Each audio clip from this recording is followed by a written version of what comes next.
Don't let them fool you. Every expert was once a beginner, even Coach Tosh. Don't let them fool you.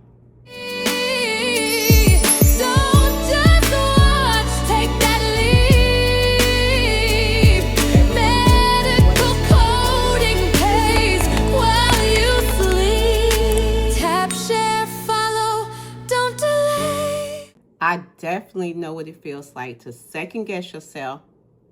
Guys, stare at the chart too long. Hell, wonder if I'm even cut out for inpatient medical coding, right? I have been there, guys. Like I said, remember, every expert, and that's in anything, not just inpatient medical coding. We're just talking about inpatient medical coding because this is the channel, right? But I was there. Even this, like, just to be transparent, God said, everything that I put in you, I want you to pour back in everybody else. You weren't successful just for you and your family. I needed for you to get to this level so that you could, go out and help other people, teach other people, learn this skill. All right. And even this, God was like, get on YouTube, go on the different platforms, social media. I said, who? Guys, even right now, and this, are we talking about what the video is about? Even now, I'm asking my son, like, how do I do this? How do I look here? Do I look here? And even though the Holy Spirit is like, just go, right? So usually, guys, all the time, we will get in our own way. If God has called you to the cause, if God has called you to something, if you feel a yearning in you for this profession, just go. Even if you don't know what you're doing, how it's getting done. I was there, right? And I know plenty of people who was there. Second guess, didn't know if this was me or if I could even do it. But I looked at other people who were doing it. Some of them had degrees and they were making the same money as people that did not have a degree. I didn't have a degree. I didn't have a medical background. But I looked at what I wanted for me and my children. And I didn't even see remote work from home. They've been talking about that for decades. So when I came on the scene, we were in cubicles, right? We were at the hospital. We didn't have to wear scrubs if we didn't want. So it was like an administrative position, okay? When I tell you, I'm so glad I kept going. And that's why I'm here today, just to tell you guys that if you are feeling overwhelmed, second guessing yourself, even if you're going through the studying part of inpatient medical coding, don't stop. It is so worth it. I went through the same thing, right? Every mistake that Coach Tosh made built the foundation for the expert I am today, right? And that's all we have. We just have to start. Okay. Let me just go and just to put myself back in you guys' shoes. Okay. I felt overwhelmed. I didn't know where to start. I would second guess my principal diagnoses. All right. I would like, okay, am I coding too slow? Right? Is my accuracy off? That's all normal. I had to write down some things just to remember where I was, so you guys can know. You feel pressure to be accurate and fast at the same time. I've been through all of that, right? I was not confident at all, guys. So if you're in this place today, just know it is a part of the process. Don't stop. Do not. Inpatient medical coding is definitely a skill that can be learned. It is so many people doing it. It is people making six figures. All right. Inpatient medical coding. Hell, I don't know if you guys know, but when I started, it was 6 or 7, 28. I was celebrating my 29th birthday. Okay. And I was at $76,000 a year.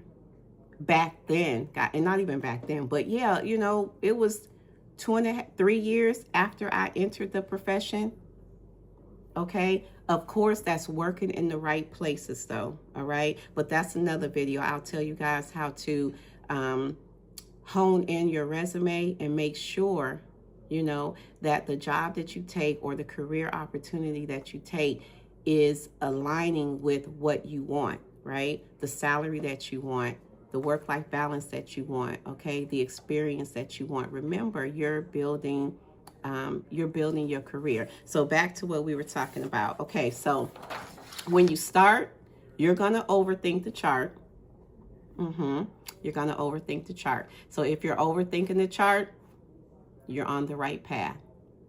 You're not gonna trust the documentation. As crazy as it sounds, right? You're gonna sit there, even if you are learning, if you're in school, if you're part of the blueprint that I've created, you're going to not trust the documentation. But you have to trust the documentation. But this is part of the journey, okay? You're going to confuse principal and secondary diagnoses. That's part of it, okay? And that's something that I try to go over all the time, guys. If you guys know me, you know we're going to talk about UHDDS, principal diagnosis selection. That's just it. That drives the money and it shows quality. It tells the story. And guys, my hand is even getting to me. But you guys, if you know, I use my hand, okay? All right. Missing sequencing rules. Yep, that's part of the beginning. That's part of the beginning. We're going to put that manifestation code over the etiology. That's part of the beginning. We're so busy trying to code that we are forgetting to look at the conventions, okay? We are forgetting to look at our excludes 1 and excludes 2. But guys, if you are a little like me, you don't like being told something more than once. So give yourself the grace to make the mistake, okay? So that you can get it right the next time. It is part of the journey, okay? And it leads me to my next point. I felt embarrassed to ask questions. Embarrassed to ask questions, and I was starting out, and it was inpatient coders who had been in the profession. When did I start? The end of 99. They had been there since 83, I remember. And I was embarrassed to ask a question. So I'm letting you guys know, if you feel embarrassed to ask a question, whether it's to me, your coach, mentor, if you're working in the industry, don't be embarrassed to ask a question. I know we say it all the time, right? No question is too small. No question is too big. But we still sometimes feel like it is just, we don't want to ask the question, so we don't want to get embarrassed. That's foolish, okay? Ask the question. That's the only way we can grow. Okay, so let's move into what your mindset will be as an expert, because that's all in the beginning. You're fearful, you're unsure, you're guessing, but this is what that mindset leads you to. Calm. You trust yourself. You breathe. You trust the guidelines. No one's rushing you. You look at that chart. You say, this patient came in with chest pain. This patient came in with leg pain. This patient came in shortness of breath. What did the physician say was the cause of it? But breathe, put your shoulders down. Principal diagnosis says, guideline, is the condition after study to have occasioned the patient to the hospital for care. All right? So you find that. And I'm talking, put you on some good music, because you guys will be at home. Zen, relax, whatever you need, and just breathe, all right? Pray. Mirror the documentation with your coding guidelines and your conventions, and you're going to be just fine, all right? So let's see. Trust the process. That's what I just said. Trust the process and the documentation. All right. So we talked about staring at the chart. That's not going to help you. You're going to have to get in it. Some people I talk to that I've mentored, they say, I have my certification, coach, but when I get those charts, it's like I blank out. I've been there too. You stare at the documentation, you're looking at everything. That's a part of it. But when you look at that, see, I wish I had people along the way, but to have a coach and a mentor that really understands, I didn't have that person who, excuse me, guys, I've traveled and consulted in 33 out of the 50 states in my career. All right, overseas government contracts, you name it, I've probably seen it. And so looking back, I don't think they had the experience that I had, right? And it really helps. Okay, it really helps you know what to look at, where to go. Sometimes the documentation can be misleading, right? But to know alternative ways to get your principal diagnosis or where to look for that, right? And so that's very important, guys. So that's another reason why I created, outside of I knew that was the purpose for my journey, okay? But that's why I created the blueprint to inpatient medical coding success, you know, so it can walk you through, so it can streamline the process. You know, some programs and curriculum, it's like who shot John and why. Let's go up this side of the hill. Certain things just overwhelms, and you really don't need to know. All right. Inpatient medical coding is a skill. It's a healthcare profession. All right. It's a high level skill. A skill can be learned. All right. Most times it's who you're learning it from. Okay. And how well they're able to convey the things that you do need to learn. Do I recommend going at inpatient medical coding by yourself? No, there can be a lot of rabbit holes, okay?